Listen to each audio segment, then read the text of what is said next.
पुस्तकात आपल्याला आणि त्याच्याविषयीचा त्याची जी जर्नी आहे विश्वासाची, अटळ विश्वासाची, त्याच्याविषयी आपल्याला वाचायला मिळतं. आणि ही एक घडलेली कथा आहे आणि अध्याय आपण काही वचन वाचलेले आहेत, त्यातून संपूर्ण आपल्याला येत नाही, पण उत्पत्तीचा जेनेसिसचा 37 चॅप्टर पासून तर 50 चॅप्टर पर्यंत त्याच्याविषयी आपल्याला वाचायला मिळतं. आणि तुम्ही स्क्रीनशॉट घेऊ शकता याचा. थोडक्यामध्ये त्याच्या जीवनाची, त्याच्या जीवन प्रवासाची, विश्वासाच्या जीवन प्रवासाची रूपरेषा आपल्याला या स्क्रीनशॉट वर मिळेल. कृपा करून तुम्ही स्क्रीनशॉट घेऊ शकता याचा. याकोब पुत्र याकोबाच्या योसेफाच्या बाबतीत काही महत्वाची पार्श्वभूमी लक्षात आपण घ्यायला हवी आहे. त्याच्याविषयी, त्याच्या विश्वासाच्या विषयी, त्याची वाटचाल बघत असताना देवाने अब्राहमाला दिलेल्या त्याच्या पाचरणास बरोबर मुख्य अभिवचने दिली होती. उत्पत्ती 12, 2 आणि 3. त्यामध्ये जी अभिवचनं दिली, त्या अभिवचनामध्ये पहिलं अभिवचन होतं, देव त्याच्या वंशजांना एका मोठ्या राष्ट्रात वाढवेल. दुसरं, देव त्याला आशीर्वाद देईल. तिसरं अभिवचन, देव अब्रामाचे नाव महान करेल. याचा अर्थ अब्राम त्याच्या नावाला पात्र असेल. चौथं, अब्राम एक आशीर्वाद असेल, इतर लोकांसाठी सुद्धा तो आशीर्वाद ठरेल. ही शेवटची बाब जी आहे की अब्राहम इतरांसाठी सुद्धा आशीर्वाद ठरेल, ही शेवटची बाब अब्रामाच्या कुटुंबाच्या भावी पिढ्यांशी आणि त्यानंतरच्या पृथ्वीवरील सर्व कुटुंबाशी संबंधित आहे. ज्यांनी अब्रामाला आशीर्वाद दिला त्यांना देव आशीर्वाद देईल, आणि ज्यांनी त्याला शाप दिला त्यांना सुद्धा शाप मिळेल. उत्पत्तीच्या पुस्तकात अब्रामाचे वंशज इसाक, त्यानंतर याकोब आणि त्यानंतर याकोबाचे पुत्र यांच्या निवडलेल्या संतानाद्वारे अब्रामाला दिलेल्या अभिवचनांची आंशिक पूर्णता झालेली आपल्याला दिसून येते. त्या सर्वांमध्ये योसेफामध्ये हे आहे की देवाने अब्रामाच्या लोकांच्या द्वारे राष्ट्रांना आशीर्वाद देण्याचे वचन जे आहे ते नक्कीच पूर्ण केले. खरंच सर्व जगाचे लोक योसेफाने व्यवस्थापित केलेल्या अन्न व्यवस्थेमुळे टिकून होते. त्या काळात जेव्हा दुष्काळ पडला होता, उत्पत्ती 41 आणि 57, योसेफाला हे जे त्याचं कार्य होतं, त्याचं मिशन होतं, ते समजले आणि देवाच्या उद्देशाप्रमाणे त्याच्या जीवनाचा उद्देश स्पष्ट केला. त्यामुळे अनेक जीवांचे रक्षण झाले आणि अनेक जीव वाचलेत. आजचा आपला विषय, याचं जे जीवन होतं योसेफाचं, जे विश्वासावर आधारित होतं, अट्टळ विश्वासावरती, आणि तो निश्चल राहिला, मुळीच डगमगला नाही, याविषयी आहे. पण योसेफाचं पूर्ण आयुष्य जे आहे, पूर्ण त्याचं जीवन आहे, जीवन कार्य आहे, पुष्कळदा ती प्रभू येशू ख्रिस्ताची पडछाया म्हणून सुद्धा अभ्यासला जाते. आणि बरेच प्रभू येशू ख्रिस्ताच्या जीवनामध्ये आणि योसेफाच्या जीवनामध्ये साम्य आहे, काही तफावत आहे. कारण प्रभू येशू ख्रिस्त जसा लोकांच्या साठी तो विकल्या गेला, याला पण प्रभू येशू ख्रिस्ताला मारण्यात आला, याला पण मारणारच होते, वगैरे वगैरे पुष्कळ गोष्टी आहेत, हा निराळे विषय आहेत, त्याच्याकडे आपण आज बघणार नाहीये, तो फार मोठा विषय आहे. उत्पत्तीच्या पुस्तकाचा दुसरा अर्धा भाग एका कुटुंबाचा इतिहास सांगतो. उत्पत्तीच्या पुस्तकात सुरुवात झालेली आहे, जगाची निर्मिती झाली, आणि त्यानंतर आदाम हवा, आणि त्यानंतर अब्रामामध्ये आपर्यंत पोहोचल्यानंतर ही एका कुटुंबाची मग सुरुवात आहे, ही जी अब्रामापासून झाली, आणि त्याचे नातवंड म्हणजेच याकोबाची मुलं.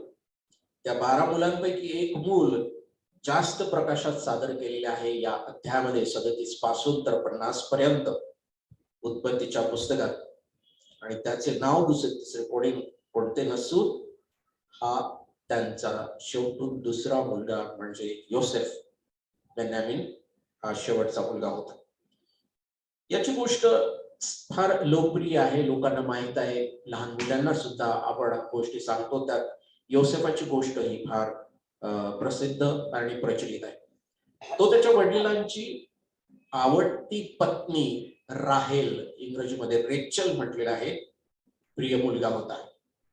आपल्याला माहित आहे की याकोबाच्या लग्नाच्या बाबतीमध्ये किती प्रॉब्लेम झाला होता. त्या पत्नी बरोबर त्याला लग्न करायचं होतं. त्याच्या अगोदर बऱ्याच स्त्रिया फसवून त्याला मिळाल्यात, पण शेवटी राहेल रेचल ही त्याला मिळाली.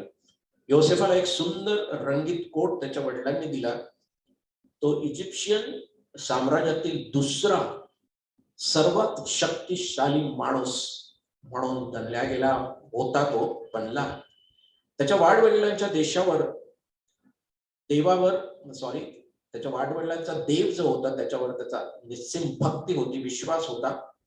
त्याच्या कुटुंबाबद्दलची त्याची भक्ती, तसेच त्याच्या जीवनातील आकर्षक बऱ्या वाईट घडामोडी त्याला बायबल संबंधी व्यक्तिमत्व एक महत्वाचं व्यक्तिमत्व बनवतात. ज्याचे जीवन मनोरंजक आहे, पण तितकंच किंवा त्याही पेक्षा त्यातून आपल्याला बोध सुद्धा मिळतो. लहानपणापासूनच योसेफाला विश्वास होता की देवाने त्याला महान कार्यासाठी निवडलेले आहे. स्वप्नात देवाने योसेफाला आश्वासन दिले की तो त्याचे आई वडील आणि भाऊ यांच्या नेतृत्वाच्या स्थानावर म्हणून उभा राहील. उत्पत्ती 37:5-11.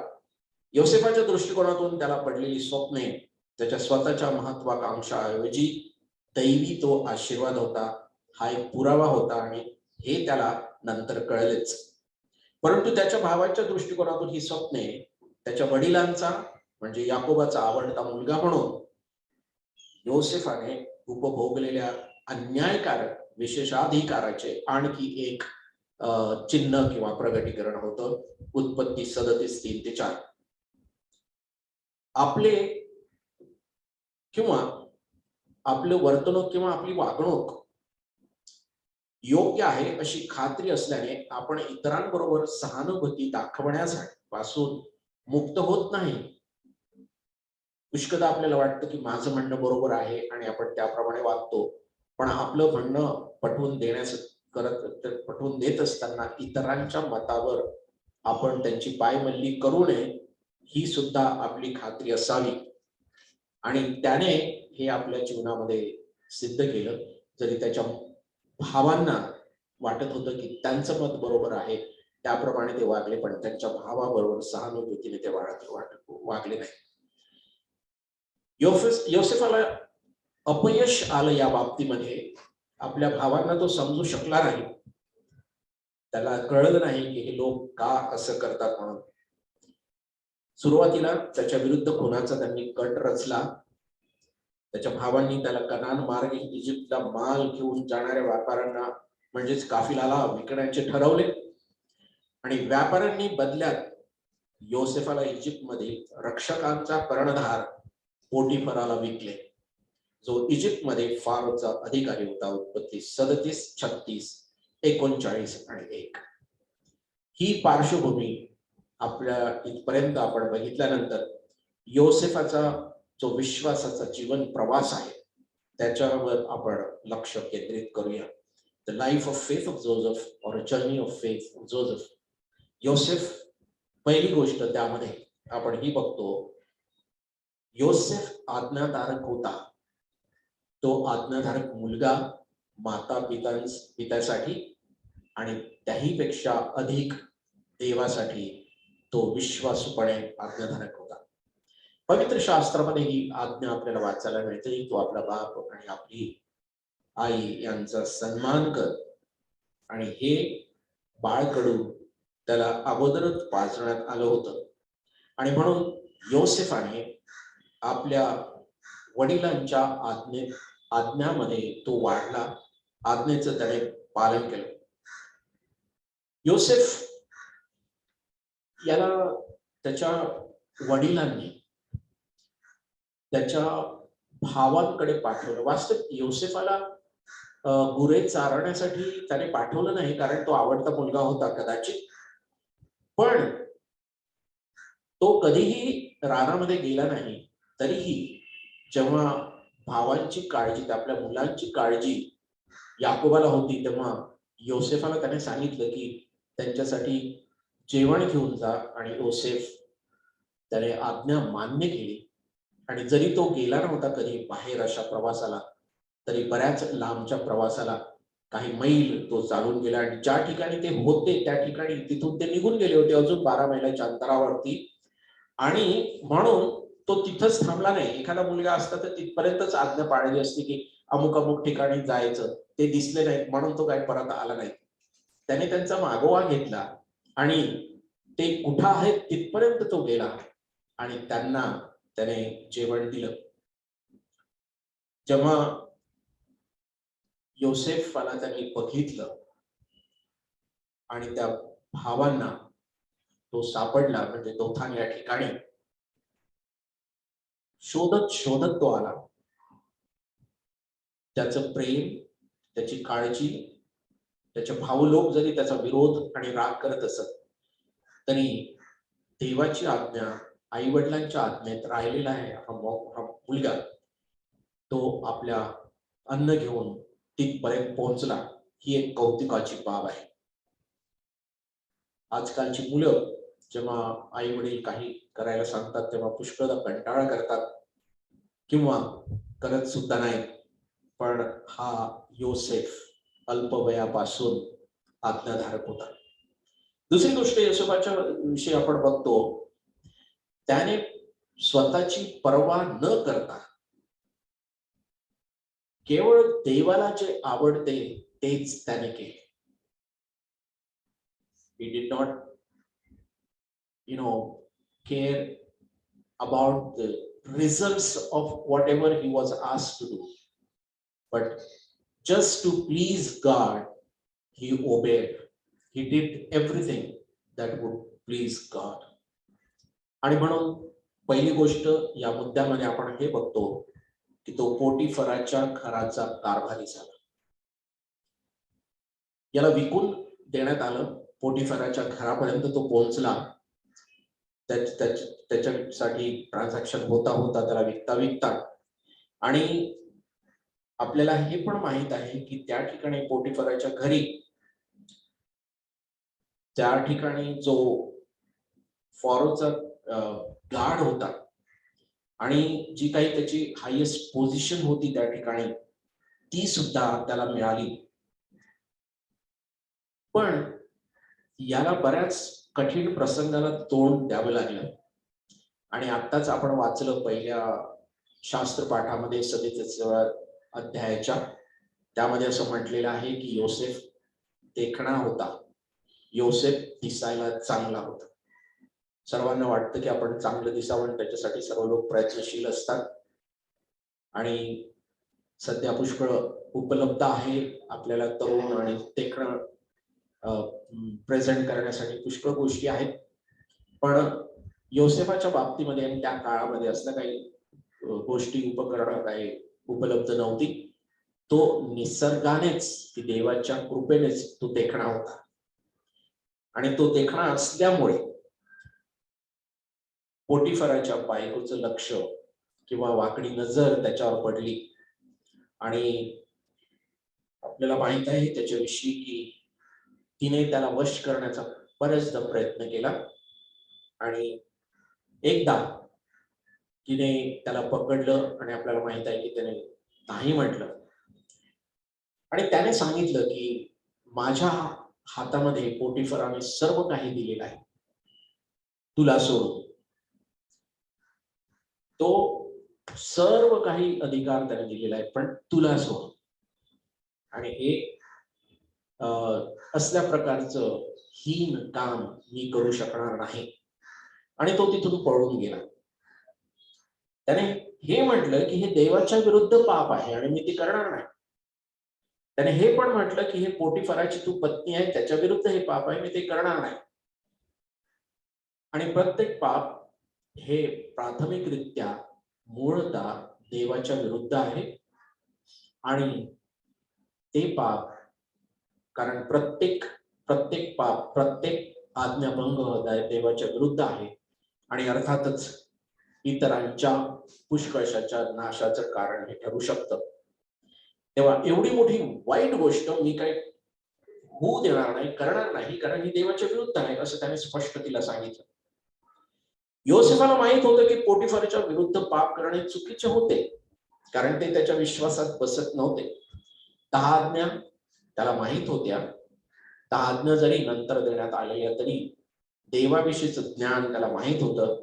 मुख्यतः ते पाप करणे अधिक वाईट होते, कारण देवाच्या आज्ञेच्या विरुद्ध ते होते हे त्याचा पूर्ण विश्वास होता. शेवटी पोटिफराच्या पत्नीने योसेफाबद्दल खोटं बोलली ती, आणि तिने सांगितलं की हा कोणी नसताना तिने माझा विनयभंग केला, म्हणून त्याला तुरुंगात टाकण्यात आलं. यामध्ये चौथी गोष्ट आपण अशी बघतो की योसेफाने देवाची आज्ञा पाळली आणि त्याबद्दल त्याला तुरुंगात टाकण्यात आलं. देवाच्या आज्ञेच्या विरुद्ध तो वागला म्हणून नाही, पण देवाची आज्ञा पाळल्यामुळे त्याला जेलमध्ये टाकण्यात आलं. तरीही प्रभूचं वचन असं म्हणतं की प्रभू देव योसेफाच्या बरोबर होता आणि त्याने त्याच्यावर अखंड प्रेम केलं आणि तुरुंगाच्या रक्षकाच्या मनात योसेफाविषयी सहानुभूती त्याने देवाने टाकली. त्याच्यावर त्याने म्हणून कृपा केली. उत्पत्ती 39:21. मनुष्याच्या मार्गापेक्षा देवाच्या दृष्टीने जे योग्य आहे ते करणं नेहमीच योग्य असतं आणि त्यामध्ये आपला फायदा आहे, आशीर्वाद आहे.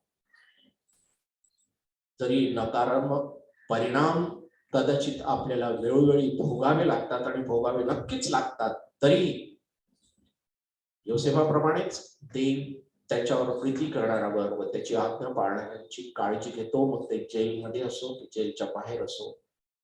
एकच कंडिशन आहे की देवाच्या इच्छेप्रमाणे जर आपण वागतो तर, आणि देवाच्या विरुद्ध जर आपण वागत नाही.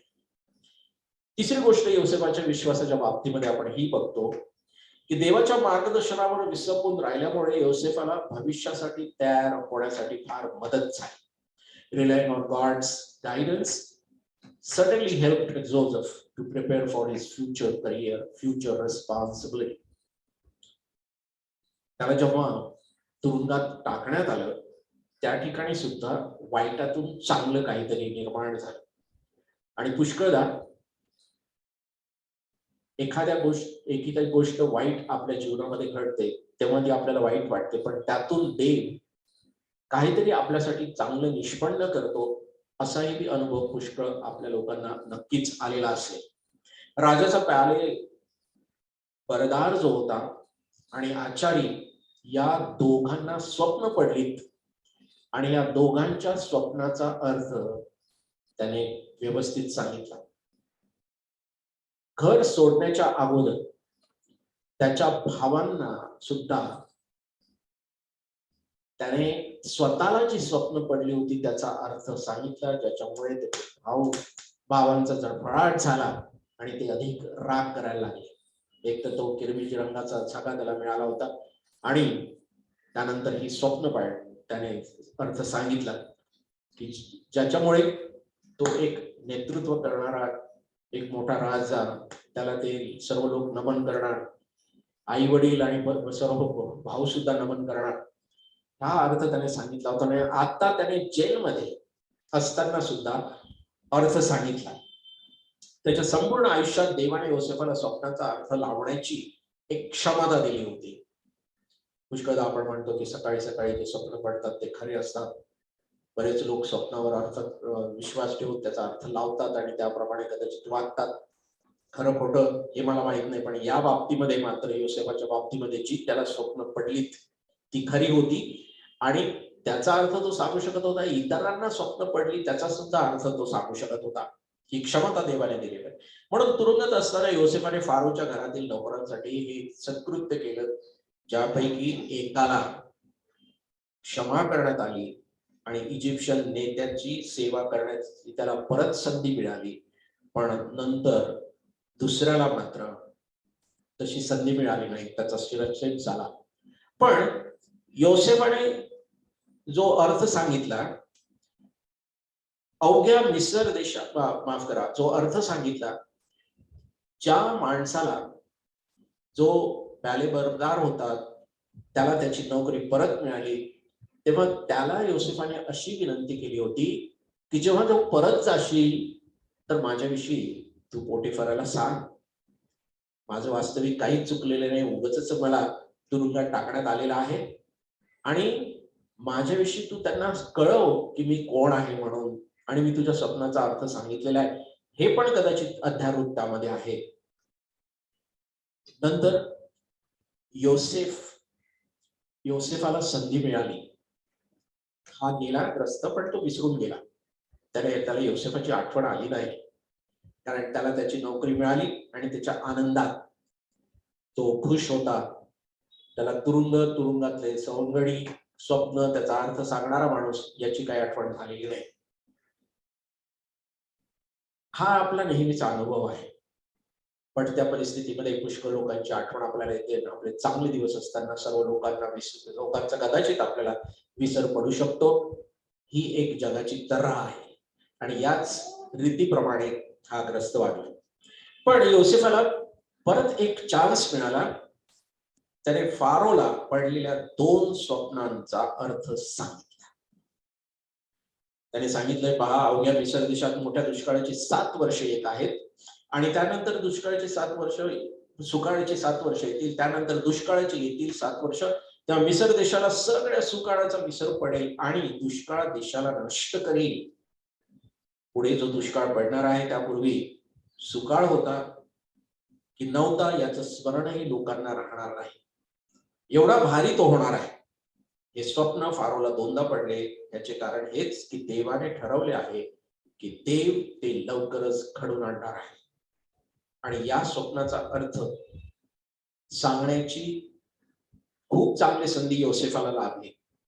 आणि या स्वप्नाचा अर्थ सांगण्याचं जेव्हा खूप लोकांना त्याने विचारपूस केली फारोने, तेव्हा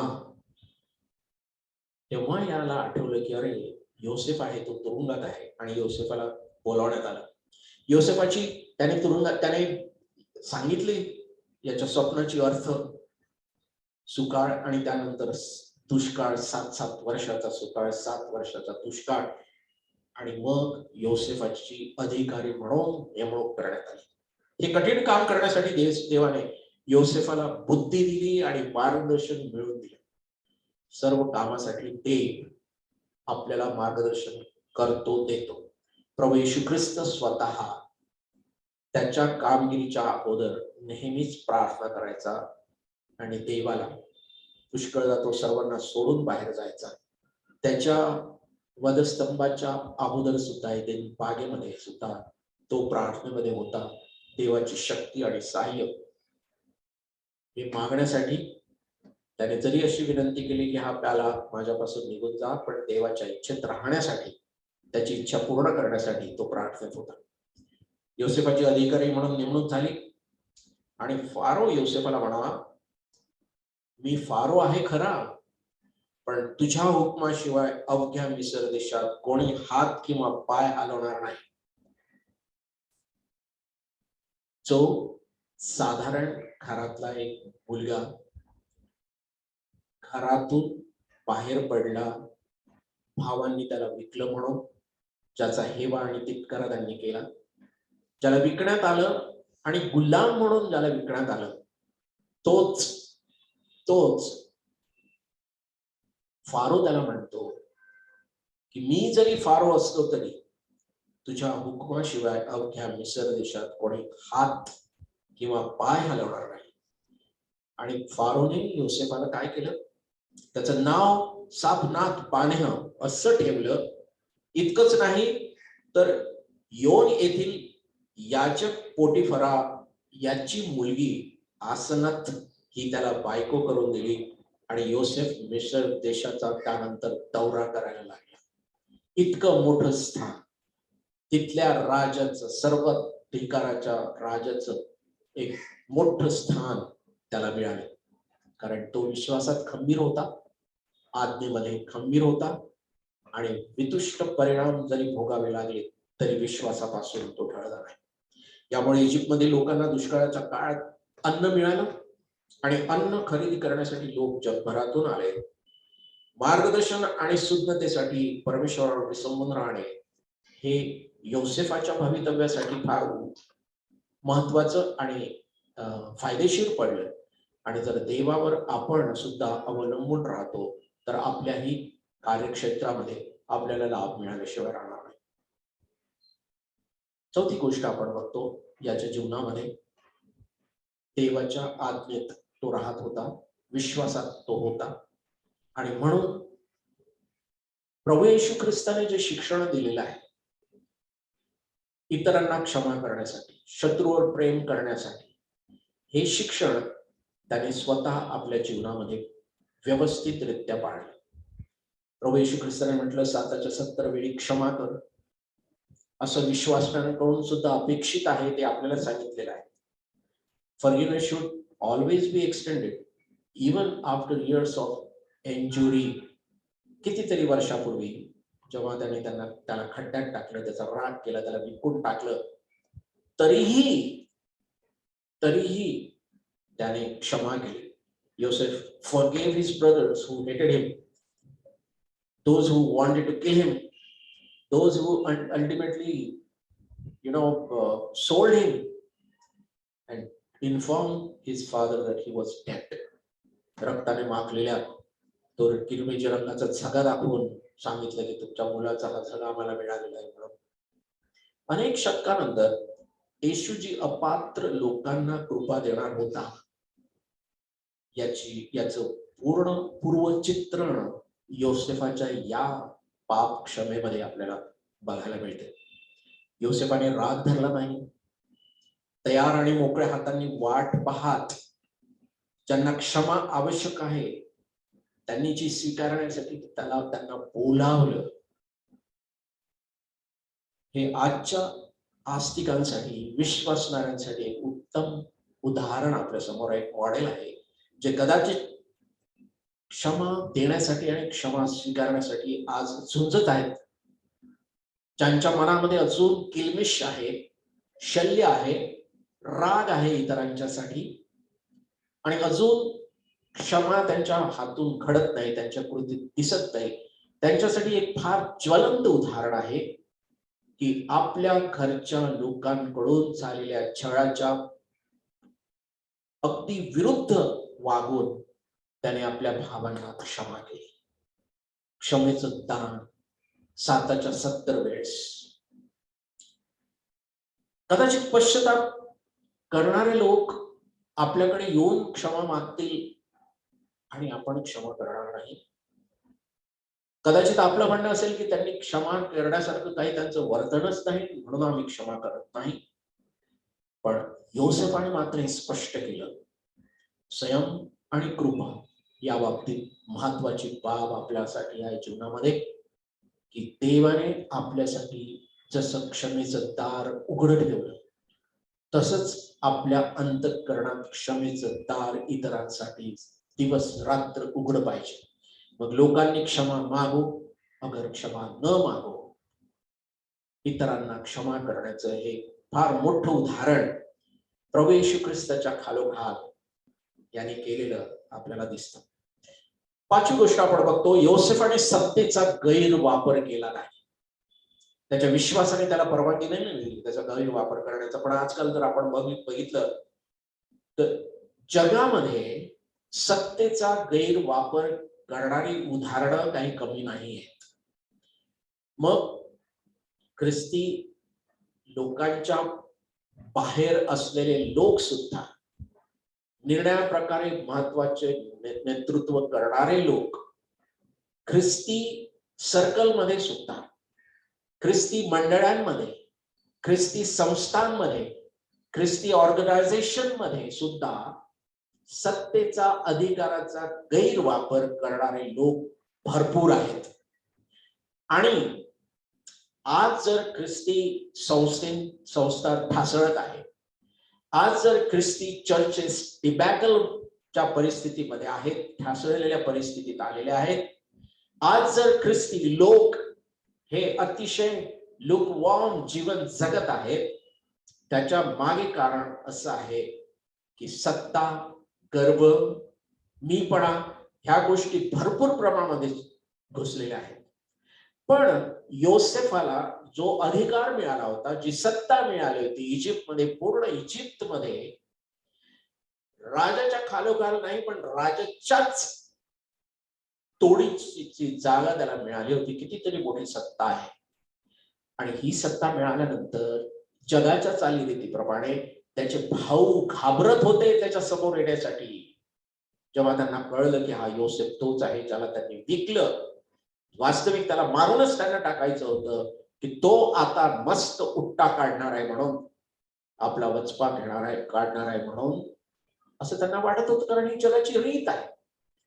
पण प्रभू येशू ख्रिस्ताप्रमाणेच योसेफाची रीत ही विश्वासावर आधारित होती, देवाज्ञामध्ये. आणि त्याने त्यांना क्षमा केली, सत्तेचा गैरवापर केला नाही, पण दिलेल्या सत्तेचा वापर केला. मी नेहमी म्हणत असतो की वाईट वागणं याच्यासाठी कुठल्याही प्रकारची प्रॅक्टिस लागत नाही. कोणीही वाईट वागू शकतो, पण चांगलं राहण्यासाठी त्यातही त्यात विपरीत बिकट परिस्थितीमध्ये व्यवस्थित वागण्यासाठी मात्र दैवी शक्ती लागते, आणि ती सर्वांकडेच नसते. चांगल्या परिस्थितीत कदाचित विकृती सोडून चांगल्या परिस्थितीत सर्वच लोक चांगले वागू शकतात. चांगले संबंध असताना इतरांबरोबर बहुतेक सर्वच लोक, विकृती नसती तर, चांगले वागू शकतात. पण शत्रूंबरोबर विपरीत परिस्थितीत, बिकट परिस्थितीमध्ये आपला विश्वास कायम ठेवून, देवाला भिवून नीट सनातन मार्गाने चालणारे लोक मात्र वेराळात सापडतात. आणि अशासाठी आपल्याला दैवी शक्तीची गरज आहे. जी दैवी शक्ती अथांग मोठा सागर समोर असताना सुद्धा प्रभू येशू ख्रिस्त म्हणाला, हे बापा तू यांना क्षमा कर, कारण हे काय करतात याचं त्यांना कळत नाही. म्हणून हे क्षमेचं दान जेव्हा सत्ता आपल्या हातात आले तोपर्यंत, तो तेव्हा सुद्धा आपल्या हातात होतं. योसेफाने त्याच्या शक्तीचा, सत्तेचा, अधिकाराचा गैरवापर केल्याचं पुढेच दिसत नाही. अशी वर्तणूक आजकालच्या धार्मिक अधिकारांमध्ये जरी आपल्याला पाहायला मिळते, तरीही आज एक आत्मपरीक्षण करणारी बाब आपल्यासाठी फार महत्वाची आहे. प्रत्येकाला निर्णय थरावर सत्ता मिळते, प्रत्येकाला निर्णय थरावरती अधिकार असतो. मग तो घरात असो किंवा बाहेर असो, कामाच्या ठिकाणी असो किंवा संस्थांमध्ये असो. आपण फार मोठ्या एका लोकांविषयी बोलत नाही, जरी आपण या ठिकाणी त्यांना सुद्धा गृहीत धरलेला आहे, तरी आपण कुठे ना कुठं अधिकारी असतो, कुठे ना कुठं आपल्याला आज सत्ता असते. इव्हन घरात त्याचा वापर आपल्याला करायला देवाने ती सत्ता दिलेली आहे, अधिकार दिलेला आहे, गैरवापर नाही. इजिप्तमध्ये दुसऱ्या क्रमांकावर असताना सुद्धा तो आपल्या भावांना अन्न नाकारू शकला नाही, किंवा त्यांना तुरुंगात तो त्याने टाकलं नाही. त्याऐवजी त्याने त्यांना क्षमा दाखवली. आणि आज जरी आपल्या अवतीभोवती अनेक धर्मनेते आपल्याला मिळालेल्या सत्तेचा गैरवापर करत असताना आपल्याला दिसतात, आपण बघतो, त्याचा असर पुष्कळ आपल्यावर होतो. अन्यायी, स्वार्थी वृत्ती, दंडेलशाही करणाऱ्यांची यादी आपल्याला फार परिचित असून सुद्धा कदाचित त्याचा विपरीत परिणाम आपल्याला होऊ शकतो. पण हे एक उदाहरण समोर ठेवून योसेफाचं, आपली जबाबदारी, आपलं जीवन, आपली जबाबदारी, आपलं बोलणं ही आपली जबाबदारी आहे. आणि देवासमोर आपल्याला उभं राहायचं आहे. क्षमा देणं ख्रिस्त केंद्रित नेत्यांचं, ख्रिस्त केंद्रित विश्वासणाऱ्यांचं एक अद्भुत वैशिष्ट्य आहे. आणि यासाठी दैवी ताकद आपल्याला मिळावी, पवित्र आत्म्याच्या शक्तीने आपण प्रबळ व्हावं, या सर्व सैतानी शक्तीवरती विजय मिळवण्यासाठी आपण प्रयत्नशील असायला पाहिजे. पाचवी शेवटची गोष्ट आपण बघून मी बंद करणार आहे. आज मला थोडासा वेळ घेतला मी. योसेफाने त्याच्या आयुष्यातील सर्वात जे अंधकारमय क्षण होते, त्या क्षणामध्ये सुद्धा त्याने विश्वास ठेवला, तो अटळ राहिला.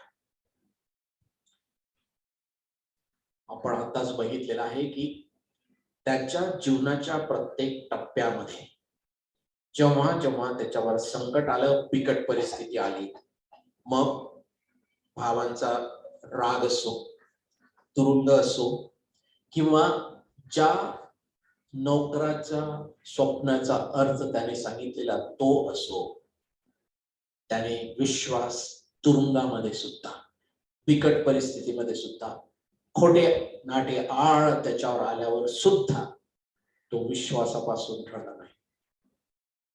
उलट जेव्हा त्याचे भाऊ त्याच्याकडे आले तेव्हा त्याने अशी ही समाधानकारक वचनं त्याला सांगितली, तुम्ही मला या देशात विकून टाकले याबद्दल आता काही दुःख करू नका. किती विरुद्ध प्रकारे नैसर्गिकरित्या या जगाच्या चालीरीतीप्रमाणे विरुद्ध वागणूक झाली. तो त्यांचं समाधान करतो. ते तर थरथर घाबरत होते, त्यांना भीती वाटत होती. अशा आपल्या सर्व भावांना तो म्हणतो, तुम्ही मला या देशात विकून टाकले याबद्दल आता काही दुःख करू नका. जाऊ द्या, ते गेलं ते गेलं. आणि संताप करून घेऊ नका, कारण तुमचे प्राण वाचावे म्हणून देवाने मला तुमच्या पुढे पाठवले. या ठिकाणी सुद्धा प्रभू येशू ख्रिस्ताबरोबर लागूकरण होतं. ख्रिस्त येशू पापी लोक असताना जगात आला सर्वांचे प्राण वाचावे म्हणून, जो कोणी त्यावर विश्वास करतो त्याचा नाश होऊ नये म्हणून, तर त्यांना सार्वकालिक जीवन प्राप्त व्हावे म्हणून प्रभू येशू ख्रिस्त आला. योसेफ आला, त्याचं घराणं इतर जे लोक वाचवण्यासाठी, दुष्काळात अन्न देण्यासाठी. तो म्हणतो की वाचावे म्हणून देवाने मला तुमच्या पुढे पाठवले. या देशात आज 2 वर्ष दुष्काळ आहे, आणखी 5 वर्ष अशी येणार आहेत की त्यात नांगरणी कापणे काही व्हायची नाही. देवाने मला तुमच्या पुढे यासाठी पाठवले की तुमचा पृथ्वीवर अवशेष ठेवावा, महान सुटकेद्वारे तुम्हाला वाचवावे आणि तुमची वंशवृद्धी व्हावे. जो आशीर्वाद अब्रामाला देवाने दिला, त्या अब्रामाच्या आशीर्वादात हा एक भाग होता, जो आपण 4 गोष्टी त्याच्याविषयी बघितल्या की तुमची वृद्धी व्हावी, तुम्ही वाचावे, तुम्ही नष्ट होऊ नये म्हणून. जेनेसिस 45:5-7 वर्स. जीवनाच्या वादळामध्ये, सर्वात अंधकाराच्या क्षणामध्ये देवाच्या वचनांना चिटकून राहणं हे त्याला माहित होतं. आणि हे खूप चांगलं उदाहरण आपल्या समोर आहे. त्याची सार्वभौम योजना जाणून घेणं. या मृत्यूच्या दरीचा सुद्धा समावेश असेल. मृत्यूच्या दरी तुम्ही जात मी असलो तरी विश्वास भिणार नाही, कारण तू मज बरोबर आहेस. तो योसेफा बरोबर होता. सिंहाच्या गुहेमध्ये तो दानियेला बरोबर होता. जाळामध्ये, अग्नीच्या जाळामध्ये 7 पट पेटवलेल्या त्या तिन्ही बलवान विश्वासणाऱ्यांबरोबर देव होता, कारण 4था देवदूतासारखा दिसत होता. याची सर्वांची आठवण आपल्याला आहे. परंतु देव त्यांच्या मुलाबरोबर आहे. योसेफा बरोबर होता, तो आपल्या बरोबर आहे. अंधकाराच्या ठिकाणी देवाचा गौरव कसा करायचा आणि त्याच्या अन्वयाने त्या ठिकाणी घेऊन जाण्याचे श्रेय केवळ देवाला कसे द्यायचे हे योसेफाला माहित होतं. सर्व श्रेय त्याचा विश्वास इतका ताणला होता. In conclusion, there are 2 great themes in Joseph's faith life, journey of faith. The first comes from the declaration made by Joseph to his brothers. आणि फार चांगलं डेक्लरेशन आहे. जेनेसिस 50 आणि 20th वर्स. तो असं म्हणतो, as for you, you meant evil against me, but God meant it for good. तुम्ही माझ्यासाठी दुष्ट योजना केली, पण देवाने माझ्यासाठी चांगलं घडवून आणलं. हे वचन खूप खरं आहे आणि ते आपल्यासाठी सुद्धा खरं आहे. पुष्कळदा दुष्ट, इव्हिल वन, दुष्टतेने पछाडलेले, इव्हिल वनने पछाडलेले लोक आपल्यासाठी काहीतरी वितुष्ट चिंततात, काहीतरी आपल्यासाठी वाईट करून ठेवतात आपल्या पुढ्यामध्ये. पण जर आपण विश्वासात अटळ आहोत, आपण जर देवाबरोबर समून राहतो, तर त्यातून चांगलं निष्पन्न करणारा आपला प्रभुदेव आहे. आणि याची प्रचिती आपण बघू शकतो, पुष्कळांना अनुभव आलेला आहे. आम्हा सर्वांना, आमच्या कुटुंबाला अनुभव आलेला आहे, तुम्हा सर्वांना तुमच्यापैकी पुष्कळांना अनुभव आलेला असेल. जरा आठवण करा त्याची. तो म्हणतो, तुम्ही जरी माझ्यासाठी वाईट चिंतलं तरी देवाने मात्र माझ्यासाठी खूप चांगले केले. This sentiment is also true of Potiphar's wife and for times in the life of the modern believer also. In fact, it is true of the whole of human history. What mankind intends for evil, the Lord intends for good and for his plan for all the believers. दुसरी गोष्ट आपण हे बघतो, योसेफाबरोबर देव नेहमीच होता. आणि आपल्याला खूप अभिवचन आहेत की देव तुमच्या बरोबर आहे. आणि एक अभिवचन मला नेहमी आठवतं, जे मध्यपुरुषवर्तमानाच्या 28व्या अध्यायामध्ये 18व्या वचनापासून आपल्याला वाचायला मिळतं की आकाश आणि पृथ्वी या दोन्हीवर अधिकार मला दिलेला आहे. आणि त्यानंतर कमिशन आहे. आणि मग प्रभू म्हणतो शेवटी की पृथ्वीच्या शेवटापर्यंत सदोदित मी तुमच्या बरोबर आहे. पृथ्वीच्या शेवटापर्यंत सदोदित मी तुमच्या बरोबर आहे. माझ्या प्रिय बंधूंनो, कितीही वाईट पुढ्यात आलं तरी प्रभू योसेफाबरोबर होता, कारण त्याची सुरुवातीपासून शेवटपर्यंत विश्वासावर आधारित जीवन प्रवास होता. आणि म्हणून प्रभूने त्याला कधी सोडलं नाही. योसेफाचं उदाहरण हे खूप चांगलं उदाहरण आहे. योसेफाविषयी थोडक्यात सांगणं फार कठीण बाब आहे.